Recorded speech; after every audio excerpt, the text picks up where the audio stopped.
This man is tired.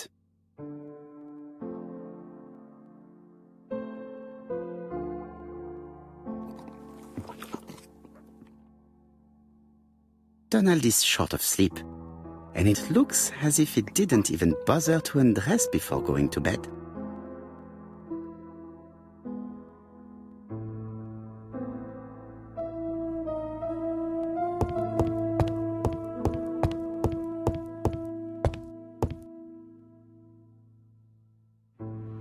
Royal Mathematical and Statistical Society's Bulletin, September the 9th, 1935.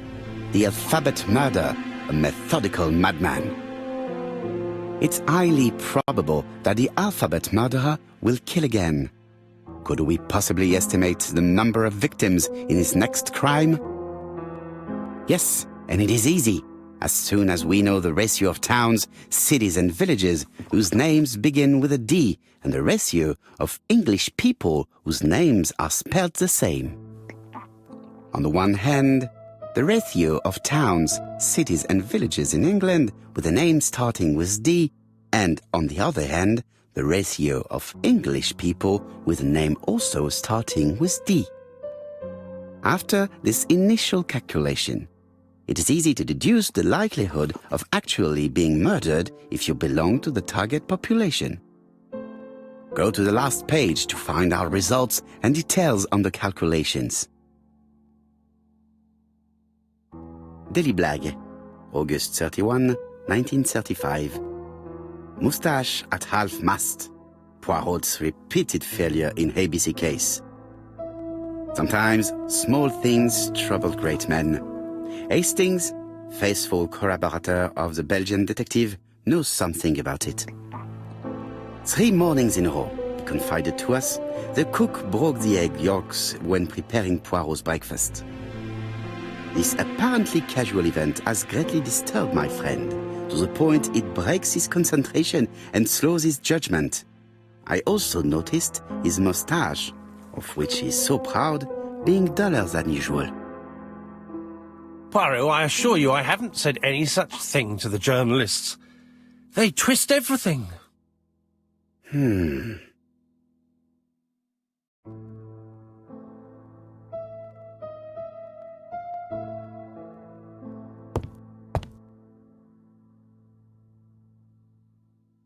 Mr. Poirot, I don't know why I'm here.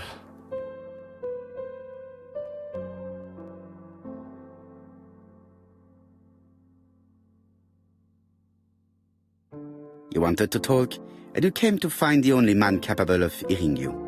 Mr. Poirot, since Betty's death, I've doubts about myself. I don't know what to do. And I keep having a horrible dream 3 nights in a row.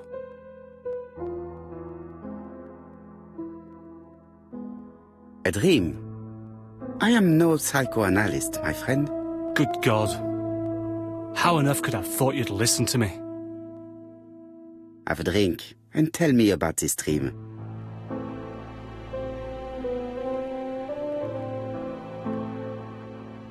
It's always the same.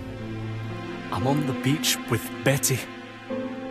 I grab her round the throat, and I squeeze, and squeeze until she's dead. Her head falls back, and I see that it's no longer Betty. It's Megan's face.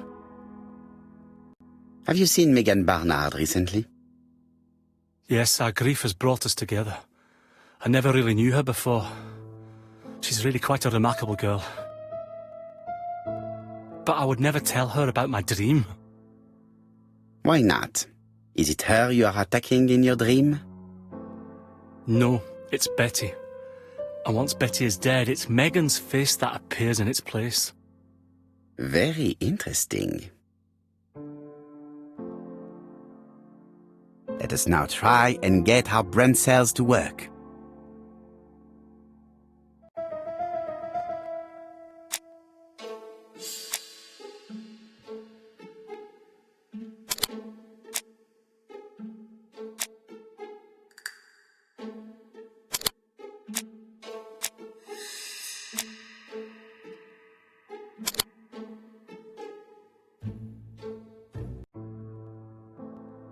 Mr. Fraser, I think that the real meaning of this dream is that you are in love with Megan Barnard. Please go on. Do. This dream certainly betrays your guilt. Oh. But what do you feel guilty about? Having killed your fiancée? Possible. Or forgetting her very quickly for her sister? Certainly. And this forgetting is perceived as a second death. So you don't really think I was the one who killed Betty? I do not exclude this theory. I am simply saying that I do not need to know that fact to explain your dream and your guilt. Thank you for being frank, Mr. Poirot. You've helped me a great deal. I'm going back to Bexhill. I'll not take any more of your time up. It is late, Mr. Fraser, and you are tired. I'll sleep on the train. I like trains. It's easy to sleep rocked by the sound of the wheels. Poor boy, he seems completely lost. Well, women seem to like him. I think Megan will take care of him. Oh, I remember. Did you order the product I needed? Yes, we'll be receiving it tomorrow. Bien, it is late, and I asked Miss Gray to come tomorrow morning. I have a few questions I wish to ask her.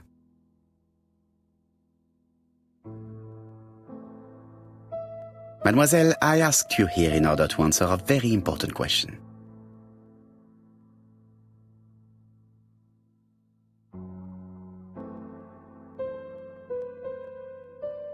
You lied to us, and I demand to know why. But what are you talking about? Yet, Lady Clark maintained that she saw you talking to a stranger on the front doorstep. Really? She must have been mistaken. Oh, I remember now. I'd forgotten all about it, but it wasn't important. It was just a salesman. One of those traders who sell stockings from door to door. Can you describe him to me? Medium size, glasses, dark suit, and a felt hat. Not the sort of man you notice. Completely harmless. That's why I forgot all about him.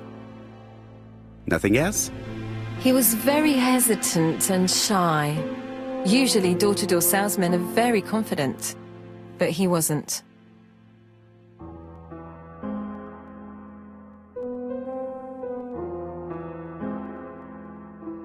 You did not leave Churston willingly, I believe. I don't wish to lie. Lady Clark did not appreciate my presence. And Franklin could not go against the wishes of a sick lady. He is a good man, and he worries a great deal about his sister-in-law. I noticed that you left some personal belongings behind at Churston.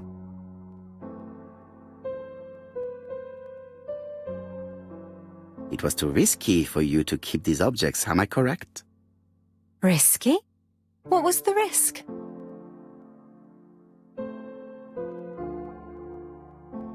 You know very well what Lady Clark might have said if you had kept these objects. Indeed. These objects were gifts. But Lady Clark would have been convinced that I'd stolen them. By returning them, I put an end to such evil gossip. Bien. I must ask you one last question. Please reply frankly with either yes or no. If Lady Clark had died, would you have agreed to marry Sir Carmichael if he'd asked you? How dare you ask such a question? Sir Carmichael treated me just like his daughter. And all that I ever felt him was affection and gratitude, nothing else. Thank you, mademoiselle. I will not keep you any longer.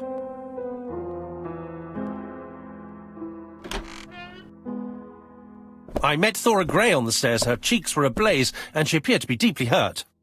Poirot, have you offended the poor girl again? Do you have good reasons for accusing her? I accused her of nothing, Hastings. I simply asked her an important question she did not answer. Let us see if we can answer it for her. Let us now try and get our brain cells to work.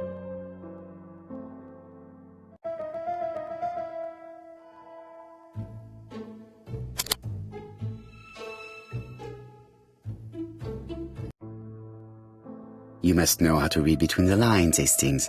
When Sir Carmichael refers to paternal affection, he is lying to himself. Read this engraving on the brooch. A dark dragon for an angel with glossy hair. These are the words of a lover, not a father. Lady Clark was not wrong.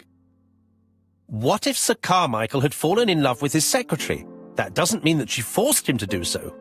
True, there are extenuating circumstances. She is a penniless orphan. But she is calculating. Just look how she avoided it when asked if she would have married Clark. I see. You think she seduced Sir Carmichael for her own gain, and that now she is doing the same with his brother. Poirot, your world is a very dark place. Do not get carried away, mon ami. We have another more important matter to settle. Really? Yes, would you believe that Miss Grey taught me something new?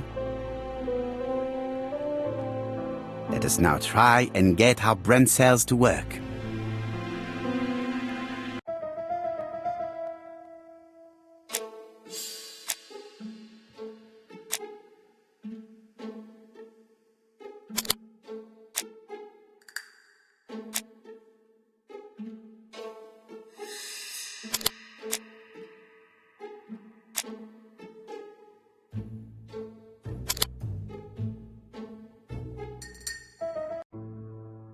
It's perfectly clear, Hastings, perfectly clear. Indeed, a stocking seller visited Andover, Bexhill and Churston on the day of each murder. We have our suspect. This should be of interest to Job.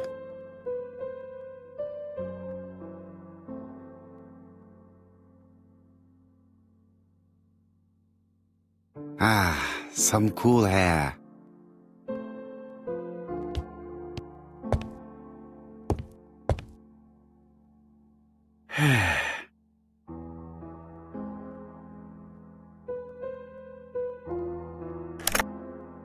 Chief Inspector, we are looking for a stocking salesman.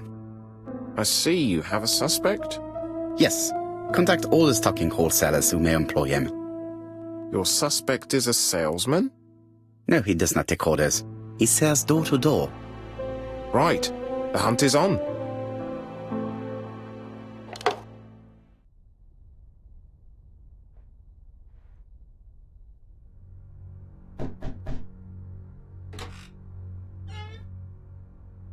Are you leaving, Mr. Cust? Yes, I'm going to Cheltenham. You shouldn't travel today. You don't look very well. I have to. I have engagements. I must respect them.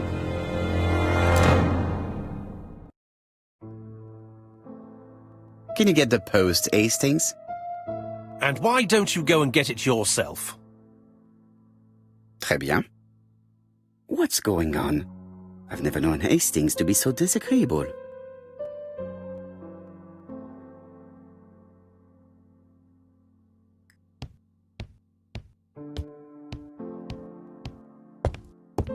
Are you collecting the post, Poirot?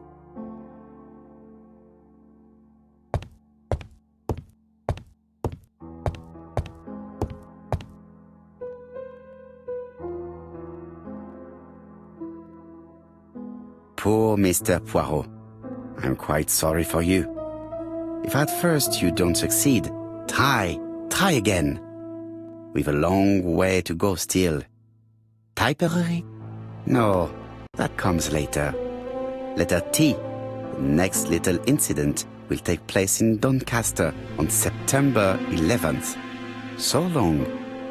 ABC. I should compare this letter with the one on my desk which I received earlier to see if it does indeed come from the same person.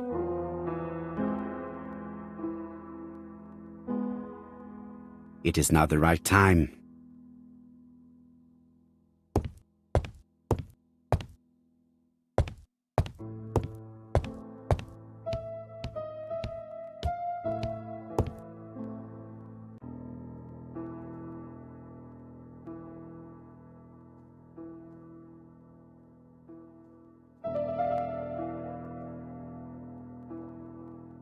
Let us examine this more closely. Certain characters in the two letters may have similar defects. Yes, this I is weird. My theory was right. These two letters were written with the same typewriter.